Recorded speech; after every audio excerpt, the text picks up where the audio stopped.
Kanchan Outlook।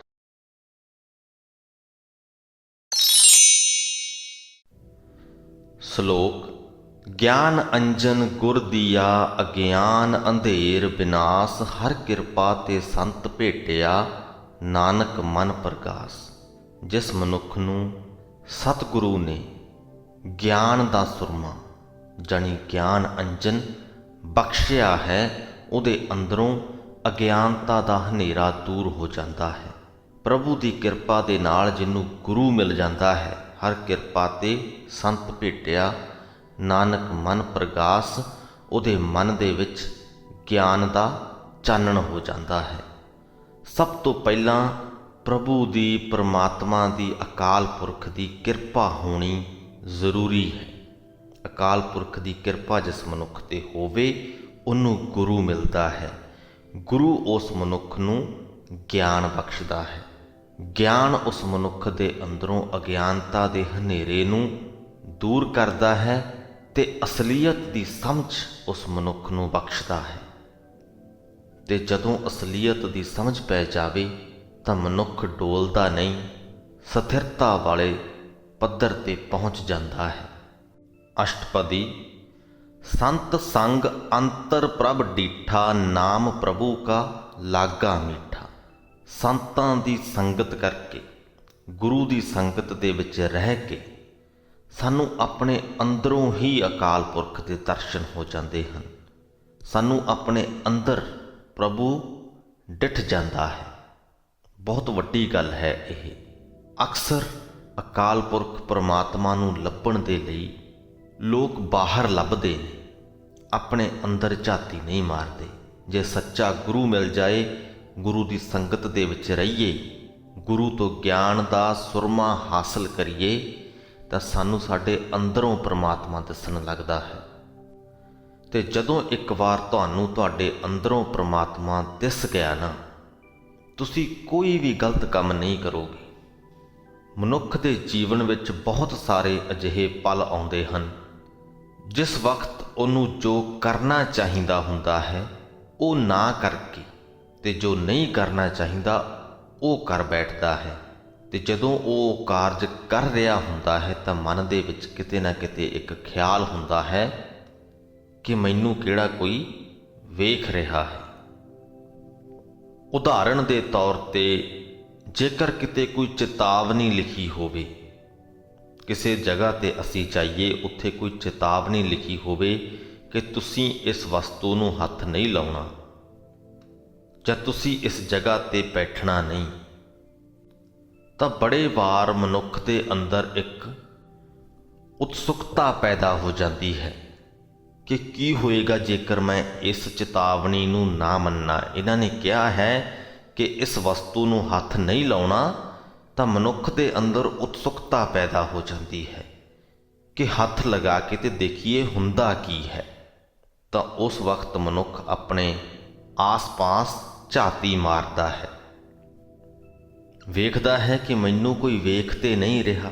ਕਿਉਂਕਿ ਜੇਕਰ ਕੋਈ ਵੇਖ ਰਿਹਾ ਹੈ ਜਾਂ ਜੇਕਰ ਕਿਸੇ ਨੇ ਉਸ ਚੇਤਾਵਨੀ ਦੀ ਉਲੰਘਣਾ ਕਰਦੇ ਨੂੰ ਵੇਖ ਲਿਆ ਤਾਂ ਕੋਈ ਨਾ ਕੋਈ ਦੰਡ, ਕੋਈ ਨਾ ਕੋਈ ਸਜ਼ਾ ਮਿਲ ਸਕਦੀ ਹੈ। ਆਸਾ ਪਾਸਾ ਵੇਖ ਕੇ ਉਸ ਚੇਤਾਵਨੀ ਦੀ ਉਲੰਘਣਾ ਕਰਦਾ ਹੈ। ਇਹ ਗੱਲ ਉੱਥੇ ਵੀ ਲਾਗੂ ਹੋ ਸਕਦੀ ਹੈ ਜਿੱਥੇ ਕੋਈ ਮਨੁੱਖ ਕਿਸੇ ਪ੍ਰਕਾਰ ਦੀ ਛੋਟੀ ਚਾਹੇ ਵੱਡੀ ਚੋਰੀ ਕਰੇ, ਕਿਸੇ ਵੀ ਪ੍ਰਕਾਰ ਦਾ ਛੋਟਾ ਚਾਹੇ ਵੱਡਾ ਕੋਈ ਗੁਨਾਹ ਕਰੇ। ਉਹ ਆਪਣੇ ਆਸ-ਪਾਸ ਝਾਤੀ ਮਾਰਦਾ ਜ਼ਰੂਰ ਹੈ।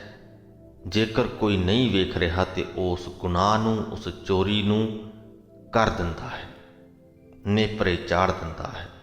ਪਰ ਜਦੋਂ ਸਾਨੂੰ ਆਪਣੇ ਅੰਦਰੋਂ ਪਰਮਾਤਮਾ ਦੇ ਦਰਸ਼ਨ ਹੋ ਜਾਣ ਤਾਂ ਫਿਰ ਉਹ ਮਨੁੱਖ ਉਸੇ ਹੀ ਸਥਿਤੀ ਦੇ ਵਿੱਚ ਆਸੇ-ਪਾਸੇ ਵੇਖੇਗਾ, ਝਾਤੀ ਮਾਰੇਗਾ ਕਿ ਮੈਨੂੰ ਕੋਈ ਵੇਖ ਤੇ ਨਹੀਂ ਰਿਹਾ, ਤਾਂ ਨਾਲ ਦੀ ਨਾਲ ਖਿਆਲ ਆਏਗਾ ਕਿ ਸਾਡੇ ਅੰਦਰ ਜੋ ਪਰਮਾਤਮਾ ਬੈਠਾ ਹੈ ਉਹ ਵੇਖ ਰਿਹਾ ਹੈ।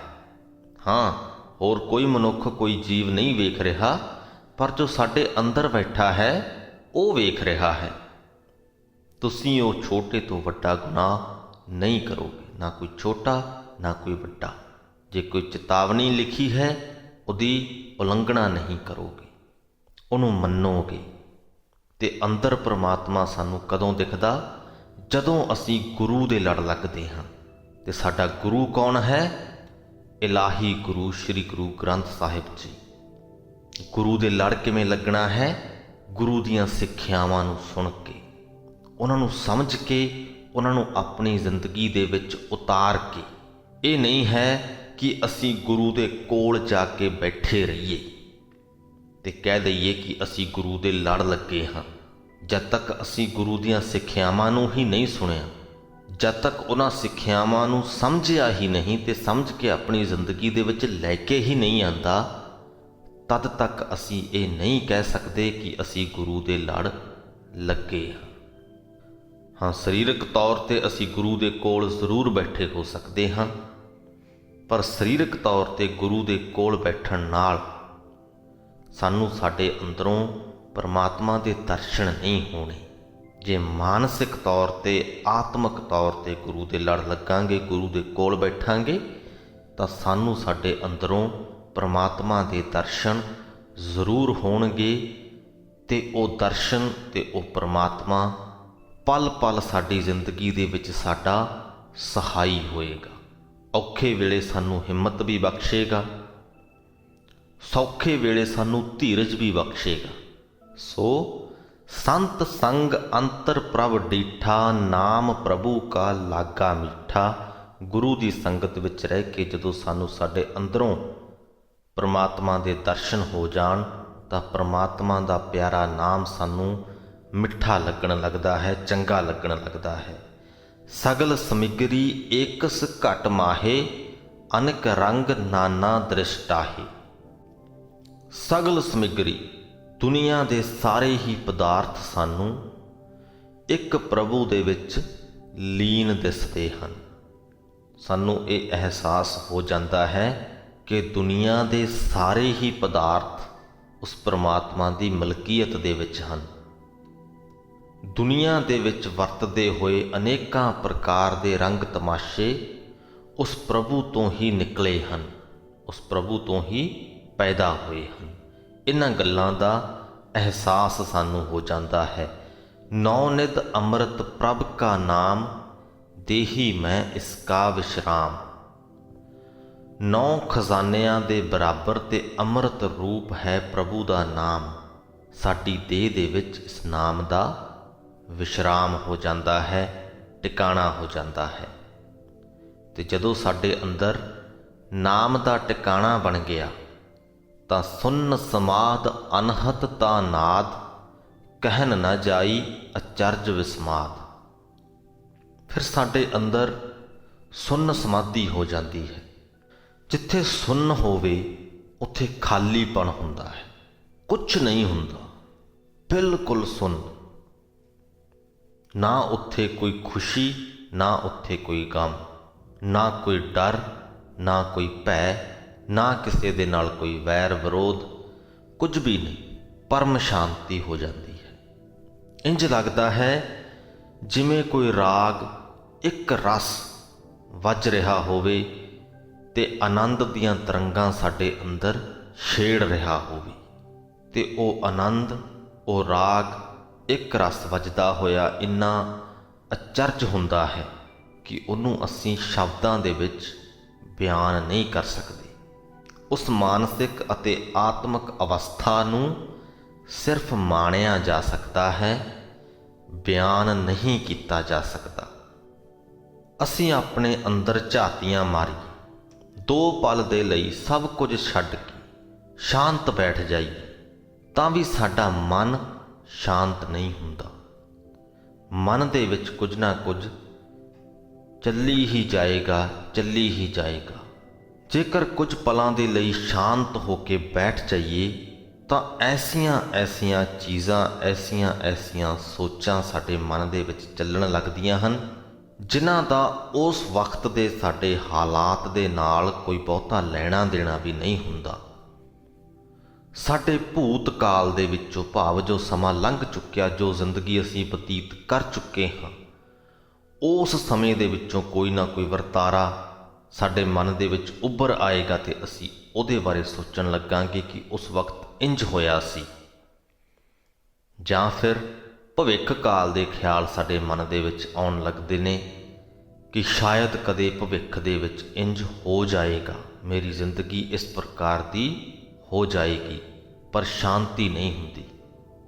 ਜਦੋਂ ਅਸੀਂ ਅਸਲੀਅਤ ਨੂੰ ਸਮਝ ਜਾਈਏ, ਪਰਮਾਤਮਾ ਦੇ ਨਾਲ ਪ੍ਰੇਮ ਪਾ ਲਈਏ, ਪਰਮਾਤਮਾ ਦੇ ਨਾਮ ਨੂੰ ਆਪਣੇ ਹਿਰਦੇ ਦੇ ਵਿੱਚ ਵਸਾ ਲਈਏ, ਤਾਂ ਕੁਝ ਪਲਾਂ ਦੇ ਲਈ ਜਦੋਂ ਅਸੀਂ ਸ਼ਾਂਤ ਬੈਠਦੇ ਹਾਂ ਤਾਂ ਸਾਡੇ ਅੰਦਰ ਵਾਕਿਆ ਹੀ ਸੁੰਨ ਸਮਾਧ ਹੁੰਦੀ ਹੈ।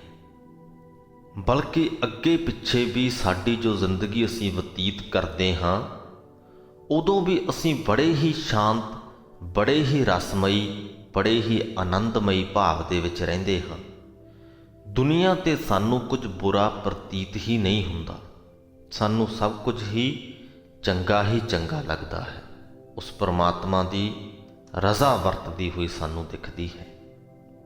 ਪਰ ਇਹ ਸਭ ਕੁਝ ਤਦੇ ਹੋ ਸਕਦਾ ਹੈ ਜੇ ਪਰਮਾਤਮਾ ਸਾਡੇ 'ਤੇ ਕਿਰਪਾ ਕਰੇ। ਤਿਨ ਦੇਖਿਆ ਜਿਸ ਆਪ ਦਿਖਾਏ, ਨਾਨਕ ਤਿਸ ਜਨ ਸੋਝੀ ਪਾਏ।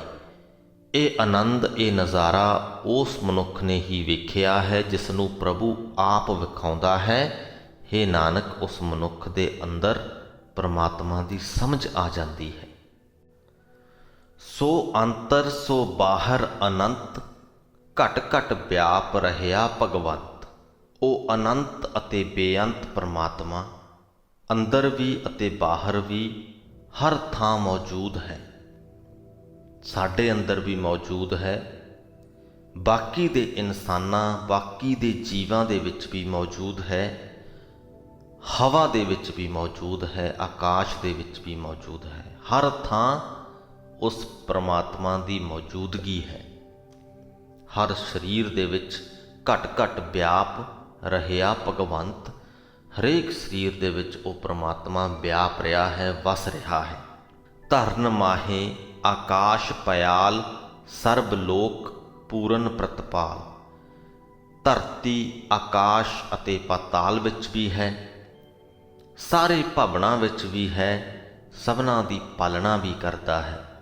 ਬਨ ਤਿੰਨ ਪਰਬਤ ਹੈ ਪਾਰ ਬ੍ਰਹਮ, ਜੈਸੀ ਆਗਿਆ ਤੈਸਾ ਕਰਮ। ਬਨ ਤੋਂ ਭਾਵ ਜੰਗਲ, ਤਿੰਨ ਤੋਂ ਭਾਵ ਘਾਹ। ਜੰਗਲ, ਘਾਹ ਅਤੇ ਪਰਬਤ ਦੇ ਵਿੱਚ ਵੀ ਪਾਰ ਬ੍ਰਹਮ ਪਰਮਾਤਮਾ ਮੌਜੂਦ ਹੈ। ਜਿਹੋ ਜਿਹੀ ਉਹ ਆਗਿਆ ਕਰਦਾ ਹੈ, ਜੀਵ ਉਹੋ ਜਿਹਾ ਹੀ ਉਦਮ ਕਰਦਾ ਹੈ, ਉਹੋ ਜਿਹਾ ਹੀ ਕੰਮ ਕਰਦਾ ਹੈ। ਪੌਣ ਪਾਣੀ ਬੈਸੰਤਰ ਮਾਹੇ, ਚਾਰ ਕੁੰਟ ਦਹਿ ਦਿਸ਼ੇ ਸਮਾਹੇ। ਪਰਮਾਤਮਾ ਪੌਣ ਜਾਣੀ ਕਿ ਹਵਾ ਵਿੱਚ ਵੀ ਹੈ, ਪਾਣੀ ਵਿੱਚ ਵੀ ਹੈ, ਬੈਸੰਤਰ ਜਾਣੀ ਅੱਗ ਵਿੱਚ ਵੀ ਹੈ।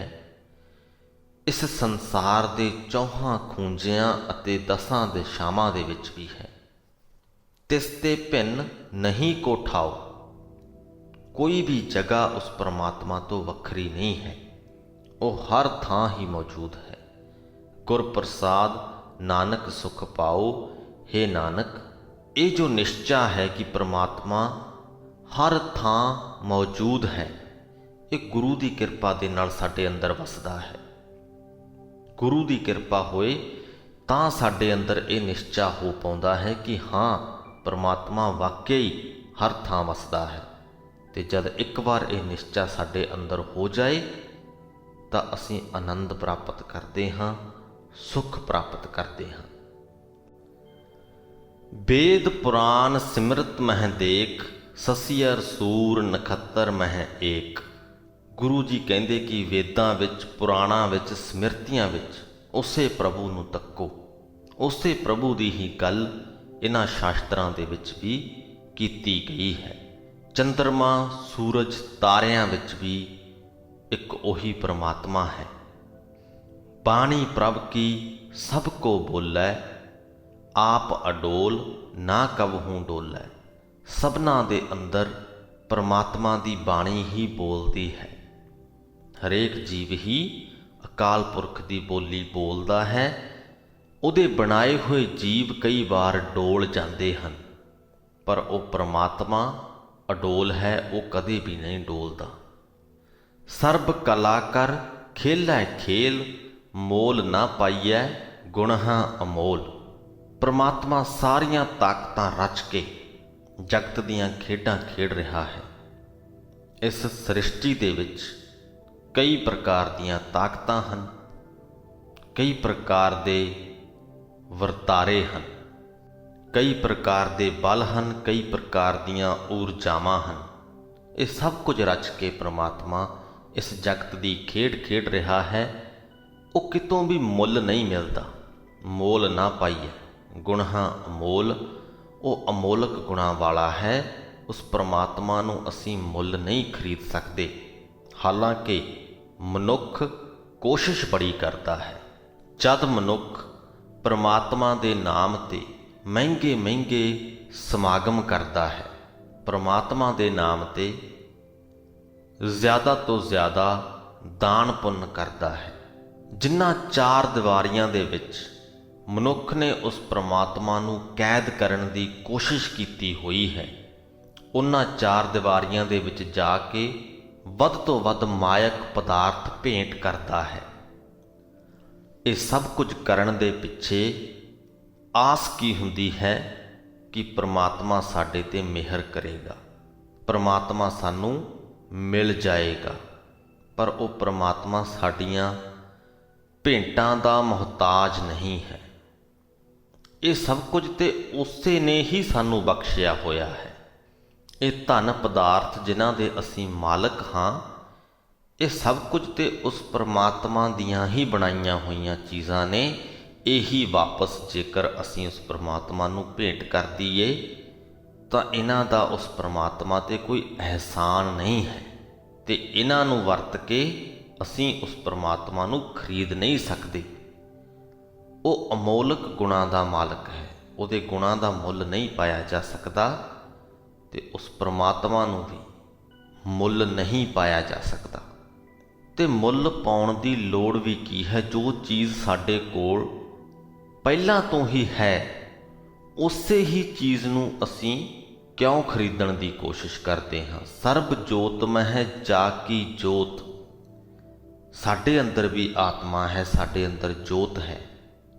ਉਸ ਜੋਤ ਦੇ ਅੰਦਰ ਪ੍ਰਮਾਤਮਾ ਦੀ ਜੋਤ ਮਿਲੀ ਹੋਈ ਹੈ। ਉਹ ਤੇ ਪਹਿਲਾਂ ਤੋਂ ਹੀ ਸਾਡੇ ਅੰਦਰ ਮੌਜੂਦ ਹੈ। ਉਹਨੂੰ ਲੱਭਣ ਦੇ ਲਈ ਅਸੀਂ ਦੂਰ ਦੁਰਾਡੀਆਂ ਥਾਵਾਂ 'ਤੇ ਕਿਉਂ ਜਾਂਦੇ ਹਾਂ? ਅਸੀਂ ਇੱਦਾਂ ਦਾ ਸੰਸਾਰ ਕਿਉਂ ਰਚ ਲਿਆ ਹੈ ਜਿੱਥੇ ਅਸੀਂ ਸੋਚਦੇ ਹਾਂ ਕਿ ਉਹ ਪ੍ਰਮਾਤਮਾ ਕਿਸੇ ਖਾਸ ਚਾਰ ਦੀਵਾਰੀ ਦਾ ਮੁਹਤਾਜ ਹੋ ਗਿਆ ਹੈ। ਉਹ ਪ੍ਰਮਾਤਮਾ ਕਿਸੇ ਖਾਸ ਚਾਰ ਦੀਵਾਰੀ ਦੇ ਅੰਦਰ ਹੀ ਵਸਦਾ ਹੈ, ਉਸ ਤੋਂ ਬਾਹਰ ਨਹੀਂ ਵਸਦਾ।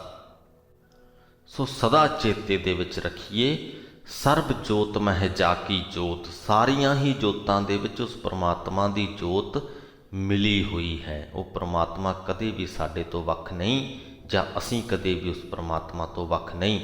ਧਾਰ ਰਹਿਓ ਸੁਆਮੀ ਓਤ ਪੋਤ। ਉਹ ਤੇ ਸਾਡੇ ਨਾਲ ਤਾਣੇ ਪੇਟੇ ਵਾਂਗ ਰਚਿਆ ਹੋਇਆ ਹੈ ਅਤੇ ਸਾਡੀ ਪਾਲਣਾ ਕਰਦਾ ਹੈ, ਸਾਨੂੰ ਆਸਰਾ ਦਿੰਦਾ ਹੈ। ਗੁਰ ਪ੍ਰਸਾਦ ਭਰਮ ਕਾ ਨਾਸ਼, ਨਾਨਕ ਤਿਨ ਮਹਿ ਇਹ ਵਿਸਾਸ। ਗੁਰੂ ਦੀ ਕਿਰਪਾ ਦੇ ਨਾਲ ਜਿਨ੍ਹਾਂ ਮਨੁੱਖਾਂ ਦੇ ਅੰਦਰੋਂ ਭਰਮ ਦੂਰ ਹੋ ਜਾਂਦਾ ਹੈ, ਭਰਮ ਮਿਟ ਜਾਂਦਾ ਹੈ, ਉਹਨਾਂ ਦੇ ਅੰਦਰ ਇਹ ਯਕੀਨ ਬਣਦਾ ਹੈ ਕਿ ਪ੍ਰਮਾਤਮਾ ਦੀ ਹਸਤੀ ਸਰਬ ਵਿਆਪਕ ਹੈ, ਕਿ ਪ੍ਰਮਾਤਮਾ ਕਿਸੇ ਖਾਸ ਚਾਰ ਦੀਵਾਰੀ ਤੱਕ ਸੀਮਤ ਨਹੀਂ ਹੈ। ਪ੍ਰਮਾਤਮਾ ਤੇ ਸ੍ਰਿਸ਼ਟੀ ਦੇ ਕਣ ਕਣ ਵਿੱਚ ਵਸਦਾ ਹੈ। ਸੰਤ ਜਨਾ ਕਾ ਪੇਖਨ ਸਭ ਬ੍ਰਹਮ, ਸੰਤ ਜਨਾ ਕਾ ਹਿਰਦੈ ਸਭ ਧਰਮ। ਸੰਤ ਜਨ ਹਰ ਥਾਂ ਅਕਾਲ ਪੁਰਖ ਨੂੰ ਹੀ ਵੇਖਦੇ ਹਨ। ਉਹ ਕਿਤੇ ਵੀ ਹੋਣ, ਉਹਨਾਂ ਨੂੰ ਅਕਾਲ ਪੁਰਖ ਸਦਾ ਹੀ ਉਹਨਾਂ ਦੇ ਨਾਲ, ਉਹਨਾਂ ਦੇ ਅੰਗ ਸੰਗ ਜਾਪਦਾ ਹੈ। ਉਹਨਾਂ ਦੇ ਹਿਰਦਿਆਂ ਦੇ ਵਿੱਚ ਸਦਾ ਹੀ ਧਰਮ ਦੇ ਖਿਆਲ ਉੱਠਦੇ ਹਨ। ਸੰਤ ਜਨਾ ਸੁਨੈ ਸ਼ੁਭ ਬਚਨ, ਸਰਬ ਵਿਆਪੀ ਰਾਮ ਸੰਗ ਰਚਨ। ਸੰਤ ਜਨ ਸਦਾ ਹੀ ਭਲੇ ਬਚਨ ਹੀ ਸੁਣਦੇ ਹਨ। ਇਹ ਨਹੀਂ ਹੈ ਕਿ ਜੇਕਰ ਕੋਈ ਉਹਨਾਂ ਨੂੰ ਮੰਦਾ ਬੋਲ ਕੇ ਜਾਏ ਤੇ ਉਸ ਵਕਤ ਉਹਨਾਂ ਦੇ ਕੰਨ ਬੰਦ ਹੋ ਜਾਂਦੇ ਹਨ। ਪਰ ਉਹਨਾਂ ਨੇ ਆਪਣੇ ਮਨ ਨੂੰ ਇਸ ਪ੍ਰਕਾਰ ਵਿਕਸਿਤ ਕੀਤਾ ਹੁੰਦਾ ਹੈ ਕਿ ਕੋਈ ਮੰਦਾ ਵੀ ਬੋਲ ਕੇ ਚੱਲ ਜਾਏ ਉਹਨਾਂ ਨੂੰ ਉਹ ਵੀ ਭਲਾ ਹੀ ਲੱਗਦਾ ਹੈ। ਕਿਸੇ ਦੇ ਮੰਦਾ ਬੋਲੇ ਦਾ ਉਹ ਕੋਈ ਗੁੱਸਾ ਗਿਲਾ ਜਾਂ ਨਾਰਾਜ਼ਗੀ ਨਹੀਂ ਕਰਦੇ। ਸੋ ਜੋ ਕੋਈ ਵੀ ਉਹਨਾਂ ਨੂੰ ਜੋ ਕੁਝ ਵੀ ਕਹਿ ਕੇ ਜਾਂਦਾ ਹੈ ਉਹਨਾਂ ਦੇ ਲਈ ਸਭ ਸ਼ੁਭ ਵਚਨ ਹੀ ਹੁੰਦਾ ਹੈ। ਤੇ ਜੋ ਅਕਾਲ ਪੁਰਖ ਸਭ ਥਾਈਂ ਵਿਆਪਕ ਹੈ, ਸਰਬ ਵਿਆਪੀ ਰਾਮ ਸੰਗ ਰਚਨ, ਸਰਬ ਵਿਆਪਕ ਅਕਾਲ ਪੁਰਖ ਦੇ ਨਾਲ ਰਚਦੇ ਹਨ, ਇਕਮਿਕ ਹੋਏ ਹੁੰਦੇ ਹਨ। ਜਿਨ ਜਾਤਾ ਤਿਸ ਕੀ ਇਹ ਰਹਿਤ। ਪਿਛਲੀਆਂ 4 ਪੰਕਤੀਆਂ ਦੇ ਵਿੱਚ ਗੁਰੂ ਜੀ ਨੇ ਸਾਨੂੰ ਸੰਤ ਜਨ ਦੀ ਰਹਿਣੀ ਬਾਰੇ ਦੱਸਿਆ ਹੈ ਕਿ ਸੰਤ ਜਨ ਕਿਸ ਪ੍ਰਕਾਰ ਆਪਣਾ ਜੀਵਨ ਬਤੀਤ ਕਰਦੇ ਹਨ। ਤੇ ਇਸ ਪੰਕਤੀ ਦੇ ਵਿੱਚ ਕਹਿੰਦੇ ਹਨ ਕਿ ਜਿਸ ਨੇ ਵੀ ਪਰਮਾਤਮਾ ਨੂੰ ਪਛਾਣ ਲਿਆ, ਅਕਾਲ ਪੁਰਖ ਨੂੰ ਜਾਣ ਲਿਆ, ਉਸੇ ਮਨੁੱਖ ਦੀ ਹੀ ਸੰਤ ਜਨ ਵਰਗੀ ਰਹਿਣੀ ਹੋ ਜਾਂਦੀ ਹੈ। ਉਹ ਮਨੁੱਖ ਅਸਲੀ ਦੇ ਵਿੱਚ ਸੰਤ ਜਨ ਹੋ ਜਾਂਦਾ ਹੈ। ਸਤ ਬਚਨ ਸਾਧੂ ਸਭ ਕਹਿਤ। ਜੋ ਸਾਧੂ ਹਨ, ਜੋ ਸੰਤ ਜਨ ਹਨ, ਉਹ ਹਮੇਸ਼ਾ ਹੀ ਸੱਚੇ ਬਚਨ ਬੋਲਦੇ ਹਨ। ਜੋ ਜੋ ਹੋਏ ਸੋਈ ਸੁਖ ਮਾਨੈ, ਕਰਨ ਕਰਾਵਨ ਹਾਰ ਪ੍ਰਭ ਜਾਨੈ। ਉਹਨਾਂ ਦੇ ਆਸ-ਪਾਸ, ਉਹਨਾਂ ਦੀਆਂ ਜ਼ਿੰਦਗੀਆਂ ਦੇ ਵਿੱਚ ਜੋ ਕੁਝ ਵੀ ਹੁੰਦਾ ਹੈ ਉਸੇ ਨੂੰ ਹੀ ਉਹ ਸੁੱਖ ਮੰਨਦੇ ਹਨ। ਉਹਨਾਂ ਨੂੰ ਉਹਨਾਂ ਦੀ ਜ਼ਿੰਦਗੀ ਦੇ ਵਿੱਚ ਵਾਪਰਨ ਵਾਲੇ ਕਿਸੇ ਵੀ ਵਰਤਾਰੇ ਦੇ ਨਾਲ ਜਾਂ ਉਹਨਾਂ ਦੇ ਆਸ-ਪਾਸ ਵਾਪਰਨ ਵਾਲੇ ਕਿਸੇ ਵੀ ਵਰਤਾਰੇ ਦੇ ਨਾਲ ਕੋਈ ਗਿਲਾ ਸ਼ਿਕਵਾ ਨਹੀਂ ਹੁੰਦਾ। ਉਹ ਤਾਂ ਇਹੀ ਮੰਨਦੇ ਹਨ ਕਿ ਸਭ ਕੁਝ ਪਰਮਾਤਮਾ ਦੀ ਰਜ਼ਾ ਦੇ ਵਿੱਚ ਹੀ ਹੋ ਰਿਹਾ ਹੈ, ਸਭ ਕੁਝ ਹੀ ਸੁਖਦਾਈ ਹੈ। ਖੁਦ ਕੰਮ ਕਰਨ ਵਾਲਾ ਤੇ ਜੀਵਾਂ ਦੇ ਪਾਸੋਂ ਕੰਮ ਕਰਵਾਉਣ ਵਾਲਾ ਉਹ ਅਕਾਲ ਪੁਰਖ ਪਰਮਾਤਮਾ ਨੂੰ ਹੀ ਮੰਨਦੇ ਹਨ, ਜਾਣਦੇ ਹਨ। ਅੰਤਰ ਬਸੇ ਬਾਹਰ ਵੀ ਉਹੀ, ਨਾਨਕ ਦਰਸ਼ਨ ਦੇਖ ਸਭ ਮੋਹੀ। ਸਾਧੂ ਜਨਾਂ ਦੇ ਲਈ ਅੰਦਰ ਵੀ ਅਤੇ ਬਾਹਰ ਵੀ ਹਰ ਥਾਂ ਉਹੀ ਪ੍ਰਭੂ ਵਸਦਾ ਹੈ। ਹੇ ਨਾਨਕ, ਪ੍ਰਭੂ ਦਾ ਸਰਬ ਵਿਆਪੀ ਦਰਸ਼ਨ ਕਰਕੇ ਸਾਰੀ ਸ੍ਰਿਸ਼ਟੀ ਮਸਤ ਹੋ ਜਾਂਦੀ ਹੈ। ਆਪ ਸਤ ਕੀਆ ਸਭ ਸਤ, ਤਿਸ ਪ੍ਰਭ ਤੇ ਸਗਲੀ ਉਤਪਤ। ਸਤ ਤੋਂ ਇੱਥੇ ਭਾਵ ਹੈ ਹੋਂਦ ਵਾਲਾ, ਸੱਚਾ, ਜਿਸ ਦੀ ਹੋਂਦ ਹੈ, ਜਿਸ ਨੂੰ ਅਸੀਂ ਮੰਨ ਸਕਦੇ ਹਾਂ, ਜਿਸ ਦੀ ਹੋਂਦ ਨੂੰ ਅਸੀਂ ਮੰਨ ਸਕਦੇ ਹਾਂ। ਸੋ ਉਹ ਪਰਮਾਤਮਾ ਆਪ ਵੀ ਸਤ ਹੈ ਤੇ ਜੋ ਕੁਝ ਉਸਨੇ ਬਣਾਇਆ ਹੈ ਉਹ ਵੀ ਸਤ ਹੈ। ਜੇਕਰ ਉਸ ਦੀ ਸ੍ਰਿਸ਼ਟੀ ਨੂੰ ਅਸੀਂ ਹੋਂਦ ਵਾਲੀ ਮੰਨਦੇ ਹਾਂ ਤਾਂ ਉਸ ਪਰਮਾਤਮਾ ਦੀ ਹਸਤੀ ਨੂੰ ਵੀ ਹੋਂਦ ਵਾਲੀ ਮੰਨਣਾ ਪਏਗਾ, ਕਿਉਂਕਿ ਇਹ ਸ੍ਰਿਸ਼ਟੀ ਕਿਸੇ ਨੇ ਤੇ ਬਣਾਈ ਹੈ, ਆਪਣੇ ਆਪ ਤੇ ਨਹੀਂ ਬਣ ਗਈ। ਤਿਸ ਪ੍ਰਭ ਤੇ ਸਗਲੀ ਉਤਪਤ। ਸਭ ਕੁਝ ਜੋ ਪੈਦਾ ਹੋਇਆ ਹੈ ਉਸ ਪਰਮਾਤਮਾ ਤੋਂ ਪੈਦਾ ਹੋਇਆ ਹੈ। ਕੋਈ ਭਰਮ ਭੁਲੇਖੇ ਵਾਲੀ ਗੱਲ ਇੱਥੇ ਨਹੀਂ ਹੈ। ਤਿਸ ਭਾਵੈ ਤਾਂ ਕਰੇ ਵਿਸਥਾਰ, ਤਿਸ ਭਾਵੈ ਤਾਂ ਏਕੰਕਾਰ। ਪਰਮਾਤਮਾ ਦੀ ਰਜ਼ਾ ਹੋਵੇ ਤੇ ਜਗਤ ਦਾ ਪਸਾਰਾ ਕਰ ਦਿੰਦਾ ਹੈ, ਤੇ ਫਿਰ ਜੇ ਰਜ਼ਾ ਹੋਵੇ ਤਾਂ ਸਭ ਕੁਝ ਨੂੰ ਇੱਕ ਕਰਕੇ ਸਿਰਫ ਤੇ ਸਿਰਫ ਆਪ ਰਹਿ ਜਾਂਦਾ ਹੈ।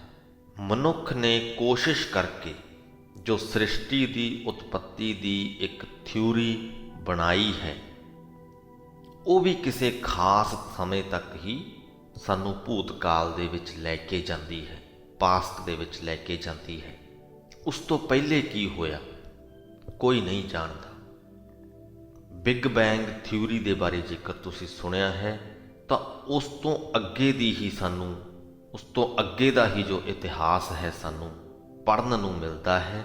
ਉਹਦੇ ਵਿੱਚ ਵੀ ਬਹੁਤਾ ਕੁਝ ਥਿਊਰੀ ਹੈ। ਇਹ ਮੰਨਿਆ ਜਾਂਦਾ ਹੈ ਕਿ ਅਜਿਹਾ ਹੋਇਆ ਕੁਝ ਤੱਥਾਂ ਦੇ ਆਧਾਰ ਤੇ। ਸੋ ਜੇਕਰ ਇੱਕ ਧਮਾਕੇ ਦੇ ਨਾਲ ਇਹ ਸਾਰੀ ਸ੍ਰਿਸ਼ਟੀ ਹੋਂਦ ਦੇ ਵਿੱਚ ਆ ਸਕਦੀ ਹੈ ਤਾਂ ਇੱਕ ਧਮਾਕੇ ਦੇ ਨਾਲ ਇਹ ਸਾਰੀ ਸ੍ਰਿਸ਼ਟੀ ਖਤਮ ਵੀ ਹੋ ਸਕਦੀ ਹੈ। ਨਿਰਭਰ ਕਰਦਾ ਹੈ ਪਰਮਾਤਮਾ ਦੀ ਰਜ਼ਾ ਤੇ। ਸ੍ਰਿਸ਼ਟੀ ਦੇ ਕੁਝ ਅੰਸ਼ਾਂ ਦਾ ਪੂਰੀ ਤਰ੍ਹਾਂ ਦੇ ਨਾਲ ਵਿਨਾਸ਼ ਹੋਇਆ ਹੈ। ਡਾਇਨਾਸੌਰ ਉਹਨਾਂ ਦੇ ਵਿੱਚੋਂ ਇੱਕ ਸਨ। ਕਿਸੇ ਵਕਤ ਧਰਤੀ 'ਤੇ ਉਹਨਾਂ ਦਾ ਰਾਜ ਹੁੰਦਾ ਸੀ। ਇਹ ਕਹਿ ਸਕਦੇ ਹਾਂ ਬਹੁਤ ਤਾਕਤਵਰ ਜੀਵ ਸਨ, ਬਹੁਤ ਵਿਸ਼ਾਲ ਜੀਵ ਸਨ। ਪਰ ਫਿਰ ਇੱਕ ਸਮਾਂ ਆਇਆ ਕਿ ਧਰਤੀ ਦੇ ਉੱਪਰੋਂ ਸਾਰੇ ਦੇ ਸਾਰੇ ਡਾਇਨਾਸੌਰ ਖਤਮ ਹੋ ਗਏ। ਸਾਰੇ ਹੀ ਖਤਮ ਹੋ ਗਏ, ਇੱਕ ਵੀ ਨਹੀਂ ਬਚਿਆ।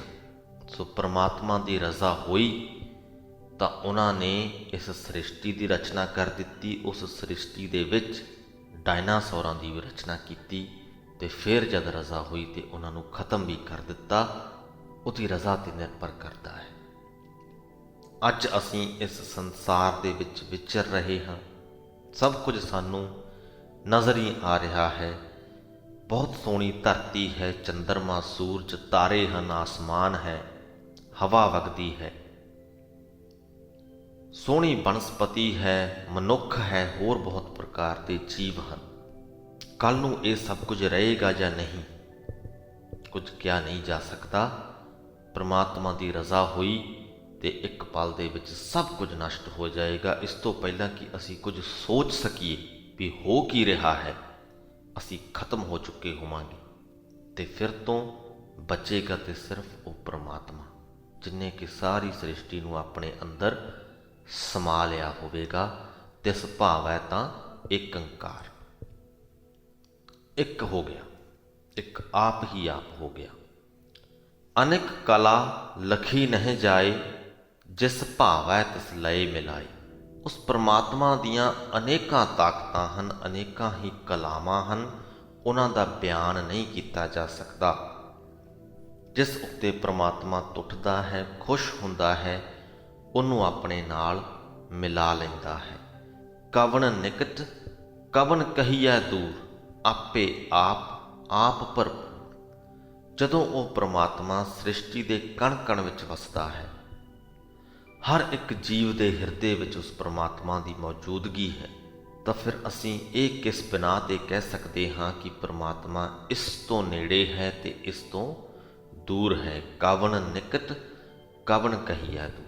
ਕਿਹਦੇ ਤੋਂ ਅਸੀਂ ਪਰਮਾਤਮਾ ਨੂੰ ਨੇੜੇ ਕਹੀਏ ਤੇ ਕਿਹਦੇ ਤੋਂ ਦੂਰ ਕਹੀਏ। ਪ੍ਰਭੂ ਆਪ ਹੀ ਸਭ ਥਾਈਂ ਭਰਪੂਰ ਹੈ, ਸਭ ਥਾਈਂ ਮੌਜੂਦ ਹੈ। ਅੰਤਰਗਤ ਜਿਸ ਆਪ ਚਨਾਏ, ਨਾਨਕ ਤਿਸ ਜਨ ਆਪ ਬੁਝਾਈ। ਜਿਸ ਮਨੁੱਖ ਨੂੰ ਪ੍ਰਭੂ ਆਪ ਅੰਦਰਲੀ ਉੱਚੀ ਅਵਸਥਾ, ਅੰਦਰਲੀ ਗਤ ਸਮਝਾਉਂਦਾ ਹੈ, ਹੇ ਨਾਨਕ, ਉਸ ਮਨੁੱਖ ਨੂੰ ਪਰਮਾਤਮਾ ਆਪਣੀ ਵੀ ਸਮਝ ਦੇ ਦਿੰਦਾ ਹੈ। ਜਿਨ੍ਹੇ ਉੱਚੀ ਅਵਸਥਾ ਪਾ ਲਈ, ਉਹ ਪਰਮਾਤਮਾ ਨੂੰ ਵੀ ਸਮਝ ਜਾਂਦਾ ਹੈ, ਤੇ ਜੋ ਪਰਮਾਤਮਾ ਨੂੰ ਸਮਝ ਗਿਆ, ਉਹ ਉੱਚੀ ਅਵਸਥਾ ਹਾਸਲ ਕਰ ਲੈਂਦਾ ਹੈ। ਦੋਨੋਂ ਹੀ ਪਾਸਿਆਂ ਤੋਂ ਅਸੀਂ ਅੰਤਰਗਤ ਹਾਸਲ ਕਰ ਸਕਦੇ ਹਾਂ। ਸਰਬ ਭੂਤ ਆਪ ਵਰਤਾਰਾ, ਸਰਬ ਨੈਣ ਆਪ ਪੇਖਣ ਹਾਰਾ। ਭੂਤ ਤੋਂ ਇੱਥੇ ਭਾਵ ਹੈ ਜੀਵ, ਕਿ ਸਾਰੇ ਜੀਵਾਂ ਦੇ ਵਿੱਚ ਪ੍ਰਭੂ ਆਪ ਵਰਤ ਰਿਹਾ ਹੈ। ਸਾਰੇ ਜੀਵਾਂ ਦੀਆਂ ਕਿੰਨੀਆਂ ਸਾਰੀਆਂ ਅੱਖਾਂ ਹਨ, ਉਹਨਾਂ ਅੱਖਾਂ ਦੇ ਵਿੱਚੋਂ ਦੀ ਪ੍ਰਭੂ ਆਪ ਵੇਖ ਰਿਹਾ ਹੈ। ਸਗਲ ਸਮੱਗਰੀ ਜਾ ਕਾ ਤਨਾ, ਆਪਨ ਜਸ ਆਪ ਹੀ ਸੁਨਾ। ਜਗਤ ਦੇ ਸਾਰੇ ਹੀ ਪਦਾਰਥ ਉਸ ਪ੍ਰਭੂ ਦਾ ਸਰੀਰ ਹਨ। ਸਰਬ ਵਿੱਚ ਵਿਆਪਕ ਹੋ ਕੇ ਉਹ ਆਪਣੀ ਸ਼ੋਭਾ ਆਪ ਹੀ ਸੁਣ ਰਿਹਾ ਹੈ। ਆਵਨ ਜਾਨ ਇੱਕ ਖੇਲ ਬਣਾਇਆ, ਆਗਿਆਕਾਰੀ ਕੀਨੀ ਮਾਇਆ। ਜਗਤ ਤੇ ਆਉਣਾ ਜਾਣਾ, ਜੀਵ ਦਾ ਜੰਮਣਾ ਤੇ ਮਰਨਾ ਪਰਮਾਤਮਾ ਨੇ ਇੱਕ ਖੇਡ ਬਣਾਈ ਹੈ, ਤੇ ਜੋ ਮਾਇਆ ਹੈ ਉਹਨੂੰ ਪਰਮਾਤਮਾ ਨੇ ਆਪਣੇ ਹੁਕਮ ਦੇ ਵਿੱਚ ਰੱਖਿਆ ਹੈ, ਆਪਣੀ ਆਗਿਆ ਦੇ ਵਿੱਚ ਰੱਖਿਆ ਹੈ। ਸਭ ਕੈ ਮਦ ਅਲਿਪਤੋ ਰਹੈ, ਜੋ ਕਿਛ ਕਹਿਣਾ ਸੋ ਆਪੇ ਕਹੈ। ਸਾਰੇ ਹੀ ਜੀਵਾਂ ਦੇ ਅੰਦਰ ਪਰਮਾਤਮਾ ਵਸਦਾ ਹੈ। ਉਹਦੇ ਬਣਾਏ ਹੋਏ ਜੀਵ ਮਾਇਆ ਦੇ ਪ੍ਰਭਾਵ ਹੇਠ ਆ ਸਕਦੇ ਹਨ ਤੇ ਆਉਂਦੇ ਵੀ ਹਨ, ਪਰ ਉਹਨਾਂ ਦੇ ਅੰਦਰ ਹੀ ਵਸ ਕੇ ਪਰਮਾਤਮਾ ਅਲਿਪਤ ਰਹਿੰਦਾ ਹੈ। ਪਰਮਾਤਮਾ ਖੁਦ ਮਾਇਆ ਦੇ ਪ੍ਰਭਾਵ ਤੋਂ ਨਿਰਲੇਪ ਰਹਿੰਦਾ ਹੈ। ਇੰਨੇ ਸਾਰੇ ਜੀਵ ਇੰਨਾ ਕੁਝ ਬੋਲਦੇ ਹਨ, ਸੋ ਉਹਨਾਂ ਦੇ ਰਾਹੀਂ ਪ੍ਰਮਾਤਮਾ ਖੁਦ ਬੋਲਦਾ ਹੈ। ਜੀਵਾਂ ਦੀਆਂ ਅੱਖਾਂ ਦੇ ਰਾਹੀਂ ਖੁਦ ਵੇਖਦਾ ਹੈ, ਜੀਵਾਂ ਦੇ ਮੁੱਖਾਂ ਦੇ ਰਾਹੀਂ ਖੁਦ ਬੋਲਦਾ ਹੈ। ਆਗਿਆ ਆਵੈ ਆਗਿਆ ਜਾਈ, ਨਾਨਕ ਜਾ ਭਾਵੈ ਤਾਂ ਲਏ ਸਮਾਈ। ਅਕਾਲ ਪੁਰਖ ਦੇ ਹੁਕਮ ਦੇ ਵਿੱਚ ਹੀ ਜੀਵ ਜਨਮ ਲੈਂਦਾ ਹੈ, ਹੁਕਮ ਦੇ ਵਿੱਚ ਹੀ ਮਰਦਾ ਹੈ।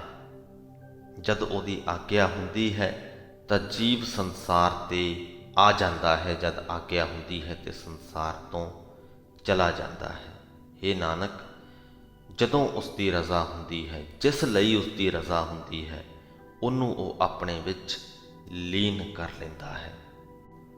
ਇਸ ਤੇ ਹੋਏ ਸੋ ਨਾਹੀ ਬੁਰਾ, ਓਰੈ ਕਹੋ ਕਿਨੈ ਕਛ ਕਰਾ। ਜੋ ਕੁਝ ਵੀ ਪ੍ਰਭੂ ਵੱਲੋਂ ਹੁੰਦਾ ਹੈ ਉਹ ਬੁਰਾ ਨਹੀਂ ਹੁੰਦਾ, ਉਹ ਕਦੇ ਵੀ ਮਾੜਾ ਨਹੀਂ ਹੁੰਦਾ। ਤੇ ਜੋ ਕੁਝ ਵੀ ਇਸ ਜਗਤ ਦੇ ਵਿੱਚ ਹੁੰਦਾ ਹੈ ਉਹ ਪ੍ਰਭੂ ਵੱਲੋਂ ਹੀ ਹੁੰਦਾ ਹੈ। ਤੇ ਗੁਰੂ ਜੀ ਕਹਿੰਦੇ, ਇਹ ਦੱਸੋ ਕਿ ਪ੍ਰਭੂ ਤੋਂ ਬਿਨਾਂ ਕਿਸੇ ਹੋਰ ਨੇ ਕਦੇ ਕੁਝ ਕਰਕੇ ਦਿਖਾਇਆ ਹੈ? ਆਪ ਭਲਾ ਕਰਤੂਤ ਅਤ ਨੀਕੀ, ਆਪੇ ਜਾਣੈ ਆਪਣੇ ਜੀ ਕੀ। ਪ੍ਰਭੂ ਆਪ ਵੀ ਚੰਗਾ ਹੈ, ਉਹਦਾ ਕੰਮ ਵੀ ਚੰਗਾ ਹੈ, ਆਪਣੇ ਦਿਲ ਦੀ ਗੱਲ ਉਹ ਆਪ ਹੀ ਜਾਣਦਾ ਹੈ। ਆਪ ਸਾਚ ਧਾਰੀ ਸਭ ਸਾਚ, ਓਤ ਪੋਤ ਆਪਨ ਸੰਗ ਰਾਚ। ਉਹ ਪ੍ਰਮਾਤਮਾ ਆਪ ਵੀ ਹਸਤੀ ਵਾਲਾ ਹੈ, ਜੋ ਸ੍ਰਿਸ਼ਟੀ ਉਹਨੇ ਬਣਾਈ ਹੈ ਉਹ ਵੀ ਹਸਤੀ ਵਾਲੀ ਹੈ, ਉਹ ਵੀ ਹੋਂਦ ਵਾਲੀ ਹੈ। ਉਹਨੇ ਆਪਣੇ ਆਪ ਨੂੰ ਤੇ ਸ੍ਰਿਸ਼ਟੀ ਨੂੰ ਤਾਣੇ ਪੇਟੇ ਵਾਂਗ ਰਚਿਆ ਹੋਇਆ ਹੈ। ਦੋਨੋਂ ਇੱਕ ਦੂਸਰੇ ਤੋਂ ਭਿੰਨ ਨਹੀਂ ਹਨ, ਪੂਰੀ ਤਰ੍ਹਾਂ ਦੇ ਨਾਲ ਇੱਕ ਦੂਜੇ ਦੇ ਵਿੱਚ ਮਿਲੇ ਹੋਏ ਹਨ। ਤਾਂ ਕਿ ਗਤਮਿਤ ਕਹੀ ਨਾ ਜਾਏ, ਦੂਸਰ ਹੋਏ ਤਾਂ ਸੋਝੀ ਪਾਈ। ਪ੍ਰਭੂ ਕਿਹੋ ਜਿਹਾ ਹੈ ਅਤੇ ਕਿੱਡਾ ਵੱਡਾ ਹੈ, ਇਹ ਗੱਲ ਬਿਆਨ ਨਹੀਂ ਹੋ ਸਕਦੀ। ਹਾਂ, ਜੇਕਰ ਪ੍ਰਭੂ ਦੇ ਵਰਗਾ ਹੀ ਕੋਈ ਦੂਸਰਾ ਹੁੰਦਾ ਤਾਂ ਉਹ ਸ਼ਾਇਦ ਇਸ ਗੱਲ ਨੂੰ ਬਿਆਨ ਕਰ ਸਕਦਾ ਸੀ, ਸਮਝ ਸਕਦਾ ਸੀ। ਪਰ ਕਿਉਂਕਿ ਪ੍ਰਭੂ ਵਰਗਾ ਤੇ ਸਿਰਫ ਪ੍ਰਭੂ ਹੀ ਹੈ, ਇੱਕ ਹੀ ਹੈ, ਕੋਈ ਦੂਜਾ ਨਹੀਂ। ਸੋ ਅਸੀਂ ਜੀਵ ਇੰਨੀ ਔਕਾਤ ਨਹੀਂ ਰੱਖਦੇ ਕਿ ਪ੍ਰਮਾਤਮਾ ਦੀ ਗਤਮਿਤ ਬਿਆਨ ਕਰ ਸਕੀਏ ਕਿ ਉਹ ਕਿੰਨਾ ਵੱਡਾ ਤੇ ਕਿਹੋ ਜਿਹਾ ਹੈ। ਅਸੀਂ ਕੀ ਕਰ ਸਕਦੇ ਹਾਂ? ਤਿਸਕਾ ਕੀਆ ਸਭ ਪ੍ਰਵਾਨ, ਗੁਰ ਪ੍ਰਸਾਦ ਨਾਨਕ ਇਹ ਜਾਣ। ਗੁਰੂ ਦੀ ਕਿਰਪਾ ਦੇ ਨਾਲ ਹੇ ਨਾਨਕ, ਇਹ ਗੱਲ ਜਾਣ ਲੈ, ਪੱਲੇ ਬੰਨ੍ਹ ਲੈ, ਪਛਾਣ ਲੈ ਕਿ ਸਾਡੇ ਜੀਵਾਂ ਦੀ ਇੰਨੀ ਹੀ ਔਕਾਤ ਹੈ ਕਿ ਅਸੀਂ ਪ੍ਰਭੂ ਦਾ ਕੀਤਾ ਹੋਇਆ ਸਭ ਕੁਝ ਖਿੜੇ ਮੱਥੇ ਕਬੂਲ ਕਰ ਲਈਏ, ਮੰਨ ਲਈਏ, ਪ੍ਰਵਾਨ ਕਰ ਲਈਏ। ਸਾਰਾਂਸ਼ ਦੇ ਵਿੱਚ ਇਸ ਪਦੀ ਬਾਰੇ ਥੋੜ੍ਹੀ ਜਿਹੀ ਹੋਰ ਗੱਲਬਾਤ ਕਰਾਂਗੇ। ਜੋ ਜਾਣੈ ਤਿਸ ਸਦਾ ਸੁਖ ਹੋਏ, ਆਪ ਮਿਲਾਏ ਲਏ ਪ੍ਰਭ ਸੋਈ। ਉੱਪਰਲੀਆਂ ਪਦੀਆਂ ਦੇ ਵਿੱਚ ਅਸੀਂ ਜੋ ਕੁਝ ਵੀ ਪੜ੍ਹਿਆ ਹੈ ਕਿ ਉਹ ਪ੍ਰਮਾਤਮਾ ਆਪਣੀ ਰਜ਼ਾ ਦੇ ਨਾਲ ਸ੍ਰਿਸ਼ਟੀ ਦੀ ਉਤਪੱਤੀ ਕਰਦਾ ਹੈ, ਆਪਣੀ ਰਜ਼ਾ ਦੇ ਨਾਲ ਸ੍ਰਿਸ਼ਟੀ ਨੂੰ ਆਪਣੇ ਵਿੱਚ ਹੀ ਸਮੇਟ ਵੀ ਲੈਂਦਾ ਹੈ। ਸਾਰੇ ਜੀਵ ਉਹਦੀ ਰਜ਼ਾ ਦੇ ਵਿੱਚ ਚੱਲਦੇ ਹਨ।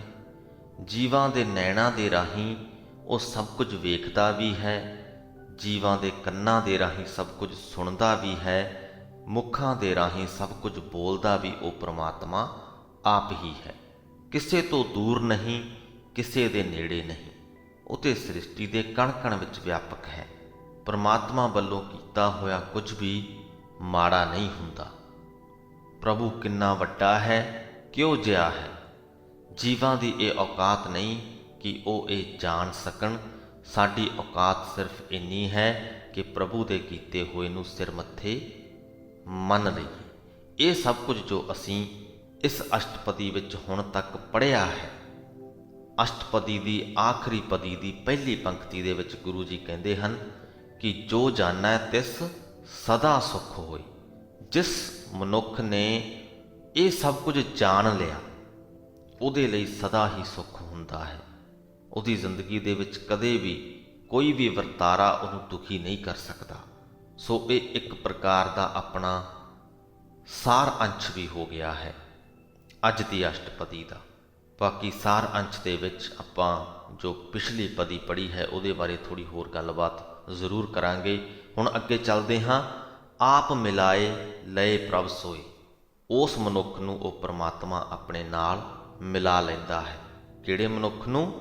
ਜਿਸ ਨੇ ਉੱਪਰ ਜੋ ਅਸੀਂ ਪੜ੍ਹਿਆ ਹੈ ਸਭ ਕੁਝ ਜਾਣ ਲਿਆ, ਸਭ ਕੁਝ ਮੰਨ ਲਿਆ ਅਤੇ ਆਪਣੇ ਆਪ ਨੂੰ ਸੁਖੀ ਕਰ ਲਿਆ।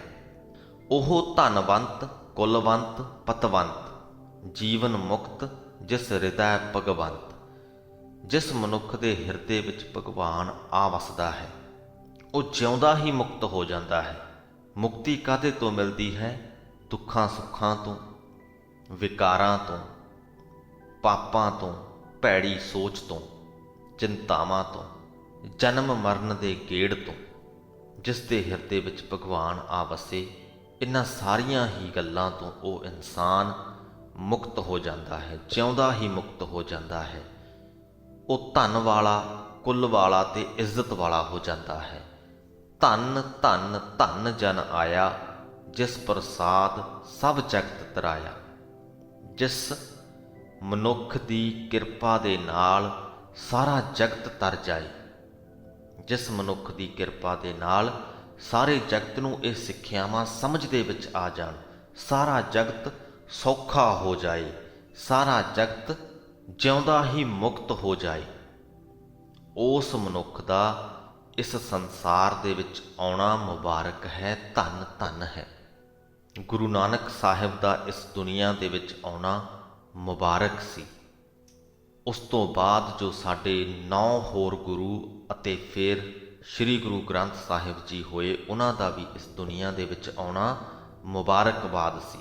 ਉਹ ਖੁਦ ਤੇ ਤਰੇ ਹੀ ਆਪਣੇ ਨਾਲ ਕਿੰਨਿਆਂ ਨੂੰ ਹੋਰ ਨੂੰ ਵੀ ਸੰਸਾਰ ਸਮੁੰਦਰ ਤੋਂ ਪਾਰ ਲੈ ਗਏ। ਉਹਨਾਂ ਦੀਆਂ ਸਿੱਖਿਆਵਾਂ ਸ੍ਰੀ ਗੁਰੂ ਗ੍ਰੰਥ ਸਾਹਿਬ ਜੀ ਦੇ ਵਿੱਚ ਦਰਜ ਨੇ, ਜਿਨ੍ਹਾਂ ਨੂੰ ਅਸੀਂ ਅੱਜ ਵੀ ਪੜ੍ਹ ਰਹੇ ਹਾਂ।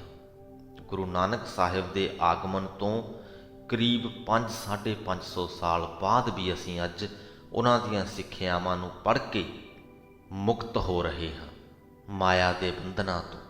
ਅਸੀਂ ਜਿਉਂਦੇ ਮੁਕਤ ਹੋ ਰਹੇ ਹਾਂ ਉਹਨਾਂ ਦੀਆਂ ਸਿੱਖਿਆਵਾਂ ਨੂੰ ਪੜ੍ਹ ਕੇ। ਸੋ ਉਹਨਾਂ ਦਾ ਜਗਤ ਦੇ ਵਿੱਚ ਆਉਣਾ ਮੁਬਾਰਕਬਾਦ ਸੀ। ਤੇ ਭਵਿੱਖ ਦੇ ਵਿੱਚ ਵੀ ਜਦੋਂ ਕੋਈ ਅਜਿਹਾ ਸ਼ਖਸ ਇਸ ਜਗਤ ਦੇ ਵਿੱਚ ਆਏਗਾ ਤੇ ਉਹਦਾ ਆਉਣਾ ਮੁਬਾਰਕਬਾਦ ਹੋਏਗਾ।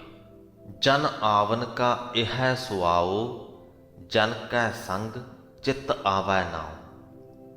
ਅਜਿਹੇ ਮਨੁੱਖ ਦਾ ਸੰਸਾਰ ਦੇ ਵਿੱਚ ਆਉਣ ਦਾ ਇਹੀ ਮਨੋਰਥ ਹੁੰਦਾ ਹੈ ਕਿ ਉਹਦੀ ਸੰਗਤ ਦੇ ਵਿੱਚ ਰਹਿ ਕੇ ਹੋਰਨਾਂ ਮਨੁੱਖਾਂ ਨੂੰ ਪ੍ਰਮਾਤਮਾ ਦਾ ਨਾਮ ਚੇਤੇ ਆਉਂਦਾ ਹੈ।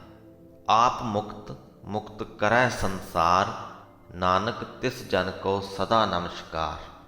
ਉਹ ਮਨੁੱਖ ਆਪ ਤੇ ਮੁਕਤ ਹੁੰਦਾ ਹੀ ਹੈ, ਜਗਤ ਨੂੰ ਵੀ ਮੁਕਤ ਕਰਦਾ ਹੈ। ਇਹ ਨਾਨਕ, ਐਸੇ ਉੱਤਮ ਮਨੁੱਖ ਨੂੰ ਸਾਡੀ ਸਦਾ ਹੀ ਨਮਸਕਾਰ ਹੈ, ਸਾਡਾ ਸਦਾ ਹੀ ਪ੍ਰਣਾਮ ਹੈ। ਸੋ ਇੱਥੇ ਹੀ ਸ੍ਰੀ ਗੁਰੂ ਗ੍ਰੰਥ ਸਾਹਿਬ ਜੀ ਦੇ 293 ਅਤੇ 94ਵੇਂ ਅੰਗ 'ਤੇ ਵਿਰਾਜਮਾਨ ਸੁਖਮਨੀ ਸਾਹਿਬ ਜੀ ਦੀ ਬਾਣੀ ਦੀ 23ਵੀਂ ਅਸ਼ਟਪਦੀ ਦੀ ਸਮਾਪਤੀ ਹੁੰਦੀ ਹੈ। ਅੱਜ ਦੀ ਅਸ਼ਟਪਦੀ ਦਾ ਸਾਰ ਅੰਸ਼ ਤੇ ਅਸੀਂ ਆਖਰੀ ਵਾਲੀ ਪਦੀ ਦੀ ਸ਼ੁਰੂਆਤ ਦੇ ਵਿੱਚ ਹੀ ਕਰ ਚੁੱਕੇ ਹਾਂ। ਪਰ ਜੋ 7ਵੀਂ ਪਦੀ ਸੀ ਉਹਦੇ ਵਿੱਚ ਇੱਕ ਗੱਲ ਹੋਈ ਕਿ ਇਸ ਤੇ ਹੋਏ ਸੋ ਨਾ ਹੀ ਬੁਰਾ। ਪ੍ਰਮਾਤਮਾ ਜੋ ਕੁਝ ਵੀ ਕਰਦਾ ਹੈ ਚੰਗਾ ਹੀ ਕਰਦਾ ਹੈ। ਜੀਵ ਦੇ ਲਈ ਉਹਦੇ ਵੱਲੋਂ ਕੀਤਾ ਹੋਇਆ ਕੁਝ ਵੀ ਮਾੜਾ ਨਹੀਂ ਹੁੰਦਾ। ਤੇ ਇੱਕ ਹੋਰ ਗੱਲ ਕਿ ਤਿਸ ਕਾ ਕੀਆ ਸਭ ਪ੍ਰਵਾਨ। ਪ੍ਰਭੂ ਦਾ ਕੀਤਾ ਹੋਇਆ ਸਭ ਕੁਝ ਹੀ ਜੀਵਾਂ ਨੂੰ ਸਿਰ ਮੱਥੇ ਮੰਨਣਾ ਪੈਂਦਾ ਹੈ। ਸਾਡੇ ਕੋਲ ਹੋਰ ਕੋਈ ਚਾਰਾ ਨਹੀਂ। ਇਹਨਾਂ ਗੱਲਾਂ ਨੂੰ ਜਦੋਂ ਅਸੀਂ ਪੜ੍ਹਦੇ ਹਾਂ ਤਾਂ ਸੁਭਾਵਿਕ ਹੀ ਮਨ ਦੇ ਵਿੱਚ ਅਜਿਹੇ ਖਿਆਲ ਆ ਜਾਂਦੇ ਹਨ ਕਿ ਕਈ ਵਾਰ ਕਈ ਮਨੁੱਖ ਇੰਨੇ ਜ਼ਿਆਦਾ ਬੇਕਸੂਰ ਹੁੰਦੇ ਨੇ, ਛੋਟੇ ਛੋਟੇ ਬੱਚੇ ਇੰਨੇ ਜ਼ਿਆਦਾ ਮਾਸੂਮ ਹੁੰਦੇ ਨੇ, ਉਹਨਾਂ ਦੇ ਨਾਲ ਬਹੁਤ ਬੁਰੀਆਂ ਬੁਰੀਆਂ ਘਟਨਾਵਾਂ ਘਟ ਜਾਂਦੀਆਂ ਨੇ। ਇਜ਼ਰਾਈਲ, ਇਰਾਕ, ਮਿਡਲ ਈਸਟ ਵਰਗੇ ਮੁਲਕਾਂ ਦੇ ਵਿੱਚ ਛੋਟੇ ਛੋਟੇ ਬੱਚਿਆਂ ਨੂੰ ਗੋਲੀਆਂ ਦੇ ਨਾਲ ਭੁੰਨ ਦਿੱਤਾ ਜਾਂਦਾ ਹੈ, ਬੰਬਾਂ ਦੇ ਨਾਲ ਉਡਾ ਦਿੱਤਾ ਜਾਂਦਾ ਹੈ। ਹੋਰਨਾਂ ਮੁਲਕਾਂ ਦੇ ਵਿੱਚ ਵੀ ਅਤੇ ਭਾਰਤ ਦੇ ਵਿੱਚ ਵੀ ਛੋਟੇ ਛੋਟੇ ਮਾਸੂਮ ਬੱਚਿਆਂ ਨੂੰ ਵਿਕਰਤ ਮਾਨਸਿਕਤਾ ਵਾਲੇ ਮਨੁੱਖਾਂ ਦੇ ਜ਼ਬਰ ਦਾ ਸਾਹਮਣਾ ਕਰਨਾ ਪੈ ਜਾਂਦਾ ਹੈ। ਜਵਾਨ ਕੁੜੀਆਂ ਨੂੰ, ਜਿਨ੍ਹਾਂ ਨੇ ਸ਼ਾਇਦ ਕਦੇ ਕਿਸੇ ਦਾ ਕੋਈ ਬੁਰਾ ਨਹੀਂ ਕੀਤਾ ਹੁੰਦਾ, ਬਹੁਤ ਭੈੜੀਆਂ ਭੈੜੀਆਂ ਦਰਿੰਦਗੀਆਂ ਦਾ ਸਾਹਮਣਾ ਕਰਨਾ ਪੈ ਜਾਂਦਾ ਹੈ। ਅਜਿਹਾ ਕੁਝ ਵਾਪਰਦਾ ਹੈ ਇਸ ਜਗਤ ਦੇ ਵਿੱਚ ਕਿ ਇੱਕ ਆਮ ਇਨਸਾਨ ਦੀ ਰੂਹ ਕੰਬ ਜਾਂਦੀ ਹੈ ਸਿਰਫ ਸੁਣ ਕੇ ਹੀ। ਤੇ ਇਹ ਸੋਚੋ ਕਿ ਜਿਸ ਤੇ ਬੀਤਦੀ ਹੈ ਉਹ ਕਿਵੇਂ ਅਜਿਹੇ ਵਰਤਾਰਿਆਂ ਨੂੰ ਹੰਢਾਉਂਦਾ ਹੋਵੇਗਾ। ਤਾਂ ਉੱਥੇ ਇਹ ਕਹਿਣਾ ਕਿ ਇਸ ਤੇ ਹੋਏ ਸੋ ਨਾ ਹੀ ਬੁਰਾ, ਪ੍ਰਮਾਤਮਾ ਵੱਲੋਂ ਜੋ ਕੁਝ ਵੀ ਹੁੰਦਾ ਹੈ ਜੀਵਾਂ ਦੇ ਲਈ ਮਾੜਾ ਨਹੀਂ ਹੁੰਦਾ, ਇਹ ਕਿਵੇਂ ਮੰਨਿਆ ਜਾ ਸਕਦਾ ਹੈ? ਇਹ ਸਵਾਲ ਮਨੁੱਖ ਦੇ ਮਨ ਵਿੱਚ ਪੈਦਾ ਹੁੰਦਾ ਹੈ। ਪਰ ਇਸੇ ਗੱਲ ਨੂੰ ਹੀ ਕਲੀਅਰ ਕਰਨ ਦੇ ਲਈ ਗੁਰੂ ਜੀ ਨੇ ਇਹ ਪੰਕਤੀ ਵੀ ਲਿਖੀ ਹੈ ਕਿ ਤਿਸਕਾ ਕੀਆ ਸਭ ਪ੍ਰਵਾਨ। ਜੇਕਰ ਕਿਸੇ ਨਾਲ ਕੋਈ ਦਰਿੰਦਗੀ ਹੋ ਗਈ ਹੈ, ਉਹ ਹੋਣੀ ਹੀ ਸੀ। ਪਰਮਾਤਮਾ ਦੀ ਰਜ਼ਾ ਸ਼ਾਇਦ ਉਹੀ ਸੀ, ਉਹਨੂੰ ਟਾਲਿਆ ਨਹੀਂ ਜਾ ਸਕਦਾ ਸੀ। ਪਰਮਾਤਮਾ ਦਾ ਹੁਕਮ ਹੀ ਇਹ ਹੈ, ਬੇਸ਼ੱਕ ਚੰਗਾ ਬੇਸ਼ੱਕ ਮਾੜਾ, ਜੋ ਕੁਝ ਵੀ ਜਗਤ ਦੇ ਵਿੱਚ ਹੁੰਦਾ ਹੈ ਉਹਦੀ ਰਜ਼ਾ ਅਨੁਸਾਰ ਹੀ ਹੁੰਦਾ ਹੈ। ਸਾਨੂੰ ਉਹ ਘਟਨਾਵਾਂ, ਉਹ ਦਰਿੰਦਗੀਆਂ ਬੁਰੀਆਂ ਲੱਗਦੀਆਂ ਨੇ। ਸਾਡੇ ਲਈ ਸੰਸਾਰਕ ਦ੍ਰਿਸ਼ਟੀ ਤੋਂ ਵੇਖੀਆਂ ਉਹ ਬਹੁਤ ਮਾੜੀਆਂ ਘਟਨਾਵਾਂ ਨੇ, ਪਰ ਉਹਨਾਂ ਮਾੜੀਆਂ ਘਟਨਾਵਾਂ ਦੀ ਜਗਤ ਦੇ ਵਿੱਚ ਜਗ੍ਹਾ ਪਰਮਾਤਮਾ ਦੇ ਹੁਕਮ ਵਿੱਚ ਹੀ ਹੈ, ਉਹਦੀ ਰਜ਼ਾ ਅਨੁਸਾਰ ਹੀ ਹੈ। ਕਿਉਂ ਹੈ? ਇਸ ਸਵਾਲ ਦਾ ਉੱਤਰ ਮਨੁੱਖ ਦੀ ਔਕਾਤ ਤੋਂ ਪਰੇ ਹੈ, ਕਿਉਂਕਿ ਉਹ ਪਰਮਾਤਮਾ ਆਪੇ ਜਾਣੈ ਆਪਣੇ ਜੀ ਕੀ। ਆਪਣੇ ਦਿਲ ਦੀ ਗੱਲ ਉਹ ਆਪ ਹੀ ਜਾਣਦਾ ਹੈ। ਜੇਕਰ ਅਸੀਂ ਇਹ ਸਵਾਲ ਉਠਾਉਂਦੇ ਹਾਂ ਕਿ ਮਾੜੇ ਵਰਤਾਰੇ ਕਿਉਂ ਵਾਪਰਦੇ ਹਨ, ਤਾਂ ਸਾਨੂੰ ਇਹ ਵੀ ਉਠਾਉਣਾ ਚਾਹੀਦਾ ਹੈ ਕਿ ਚੰਗੇ ਵਰਤਾਰੇ ਵੀ ਕਿਉਂ ਵਾਪਰਦੇ ਹਨ। ਵਾਪਰ ਤੇ ਪਰਮਾਤਮਾ ਦੀ ਰਜ਼ਾ ਦੇ ਵਿੱਚ ਹੀ ਰਹੇ ਹਨ। ਸੋ ਜੇ ਮਾੜੇ ਵਾਪਰਦੇ ਨੇ ਤਾਂ ਚੰਗੇ ਵੀ ਵਾਪਰਦੇ ਨੇ। ਜੇ ਅਸੀਂ ਮਾੜਿਆਂ 'ਤੇ ਸਵਾਲ ਉਠਾਉਂਦੇ ਹਾਂ ਤਾਂ ਚੰਗਿਆਂ 'ਤੇ ਵੀ ਉਠਾਉਣਾ ਚਾਹੀਦਾ ਹੈ। ਜਵਾਬ ਤੇ ਸਾਡੇ ਕੋਲ ਇਹ ਵੀ ਨਹੀਂ ਹੈ ਕਿ ਜੋ ਚੰਗੇ ਵਰਤਾਰੇ ਜਗਤ ਦੇ ਵਿੱਚ ਵਾਪਰਦੇ ਹਨ ਪਰਮਾਤਮਾ ਕਿਉਂ ਵਰਤਾਉਂਦਾ ਹੈ। ਪਰ ਕਿਉਂਕਿ ਉਹ ਚੰਗੇ ਹੁੰਦੇ ਹਨ, ਇਸ ਲਈ ਸਾਡਾ ਸਵਾਲ ਉਠਾਉਣ ਨੂੰ ਦਿਲ ਨਹੀਂ ਕਰਦਾ। ਸਵਾਲ ਸਾਡੇ ਮਨ ਦੇ ਵਿੱਚ ਆਉਂਦਾ ਹੀ ਨਹੀਂ। ਮਾੜੇ ਵਰਤਾਰੇ 'ਤੇ ਝੱਟ ਸਾਡੇ ਮਨ ਵਿੱਚ ਇੱਕ ਖਿਆਲ ਆ ਜਾਂਦਾ ਹੈ। ਇਹ ਪਰਮਾਤਮਾ ਦੀ ਰਜ਼ਾ ਦਾ ਸਬਜੈਕਟ ਹੈ, ਕਨਸੈਪਟ ਹੈ, ਵਿਸ਼ਾ ਹੈ। ਆਸਾਨ ਵੀ ਹੈ ਤੇ ਗੁੰਝਲਦਾਰ ਵੀ ਹੈ। ਗੁਰੂ ਜੀ ਚਾਹੁੰਦੇ ਤੇ ਗੁਰੂ ਗ੍ਰੰਥ ਸਾਹਿਬ ਜੀ ਦੀਆਂ ਸਾਰੀਆਂ ਸਿੱਖਿਆਵਾਂ ਨੂੰ ਬਹੁਤ ਥੋੜ੍ਹੇ ਸ਼ਬਦਾਂ ਦੇ ਵਿੱਚ ਬਿਆਨ ਕਰ ਸਕਦੇ ਸਨ। ਪਰ ਇੱਕ ਵਜ੍ਹਾ ਹੈ ਜਿਸ ਲਈ ਗੁਰੂ ਸਾਹਿਬਾਨ ਨੇ ਸਾਨੂੰ ਇੰਨਾ ਵੱਡਾ ਤੇ ਵਿਸ਼ਾਲ ਗ੍ਰੰਥ ਬਖਸ਼ਿਆ ਹੈ। ਜੇਕਰ ਪੂਰੇ ਗ੍ਰੰਥ ਸਾਹਿਬ ਦੇ ਵਿੱਚੋਂ ਅਸੀਂ ਇੱਕ ਸਿੱਖਿਆ ਚੁਣਨੀ ਹੋਵੇ, ਇੱਕ ਸਿੱਟਾ ਕੱਢਣਾ ਹੋਵੇ, ਤੇ ਉਹ ਪ੍ਰਮਾਤਮਾ ਦੀ ਰਜ਼ਾ ਵਾਲਾ ਹੀ ਨਿਕਲੇਗਾ। ਪਰ ਉਸ ਇੱਕ ਸਿੱਟੇ ਨੂੰ ਪੂਰੀ ਤਰ੍ਹਾਂ ਦੇ ਨਾਲ ਸਮਝਣ ਦੇ ਲਈ ਜੋ ਨੀਂਹ ਚਾਹੀਦੀ ਹੈ, ਉਹ ਨੀਂਹ ਜਿੰਨੀ ਮਜ਼ਬੂਤ ਹੋਏਗੀ, ਉਹ ਇੱਕ ਸਿੱਖਿਆ ਉਨੀ ਹੀ ਚੰਗੀ ਤਰ੍ਹਾਂ ਅਸੀਂ ਸਮਝ ਸਕਾਂਗੇ। ਇਸੇ ਲਈ ਹੀ ਗ੍ਰੰਥ ਸਾਹਿਬ ਇੰਨਾ ਵੱਡਾ ਹੈ। ਹੌਲੀ ਹੌਲੀ ਜਿਵੇਂ ਜਿਵੇਂ ਅਸੀਂ ਪੜ੍ਹਦੇ ਜਾਵਾਂਗੇ ਸਾਡੀ ਨੀਂਹ ਤਿਆਰ ਹੋ ਰਹੀ ਹੈ। ਸੋ ਜੇਕਰ ਤੁਸੀਂ ਰਜ਼ਾ ਦੇ ਸਬਜੈਕਟ ਨੂੰ, ਰਜ਼ਾ ਦੇ ਵਿਸ਼ੇ ਨੂੰ ਚੰਗੀ ਤਰ੍ਹਾਂ ਦੇ ਨਾਲ ਸਮਝਣਾ ਚਾਹੁੰਦੇ ਹੋ ਤਾਂ ਗੁਰੂ ਗ੍ਰੰਥ ਸਾਹਿਬ ਜੀ ਦੀ ਬਾਣੀ ਨੂੰ ਸ਼ੁਰੂ ਤੋਂ ਅੰਤ ਤੱਕ ਸਮਝੋ, ਤਾਂ ਕਿ ਤੁਹਾਡੀ ਨੀਂਹ ਤਿਆਰ ਹੋ ਸਕੇ। ਸਾਡੀ ਕੋਸ਼ਿਸ਼ ਇਸੇ ਪ੍ਰਕਾਰ ਹੀ ਜਾਰੀ ਰਹੇਗੀ ਕਿ ਤੁਹਾਡੇ ਤੱਕ ਨਿਰੰਤਰ ਗੁਰੂ ਸਾਹਿਬ ਦੀਆਂ ਸਿੱਖਿਆਵਾਂ ਲੈ ਕੇ ਆਉਂਦੇ ਰਹੀਏ। ਇਸ ਕਾਰਜ ਨੂੰ ਕਦੇ ਵੀ ਕਿਸੇ ਵੀ ਕਾਰਨ ਕਰਕੇ ਰੋਕੀਏ ਨਾ।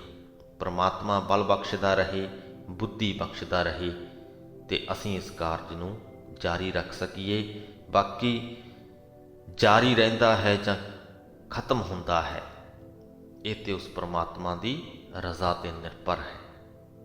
ਵੀਡੀਓ ਨੂੰ ਅੰਤ ਤੱਕ ਵੇਖਣ ਸੁਣਨ ਦੇ ਲਈ ਤੁਹਾਡਾ ਬਹੁਤ ਬਹੁਤ ਧੰਨਵਾਦ ਹੈ। ਉਮੀਦ ਕਰਦੇ ਹਾਂ ਤੁਹਾਡਾ ਸਮਾਂ ਸਾਰਥਕ ਬੀਤਿਆ ਹੋਵੇਗਾ। ਜੇਕਰ ਤੁਹਾਨੂੰ ਲੱਗਦਾ ਹੈ ਕਿ ਹੋਰ ਮਨੁੱਖ ਵੀ ਇਹਨਾਂ ਵੀਡੀਓਜ਼ ਦੇ ਵਿੱਚੋਂ ਕੁਝ ਸਿੱਖ ਸਕਦੇ ਹਨ ਤਾਂ ਅੱਗੇ ਜ਼ਰੂਰ ਸ਼ੇਅਰ ਕਰ ਦਿਓ। ਇੱਥੇ ਹੀ ਫਤਿਹ ਕਬੂਲ ਕਰੋ ਜੀ। ਵਾਹਿਗੁਰੂ ਜੀ ਕਾ ਖਾਲਸਾ, ਵਾਹਿਗੁਰੂ ਜੀ ਕੀ ਫਤਿਹ।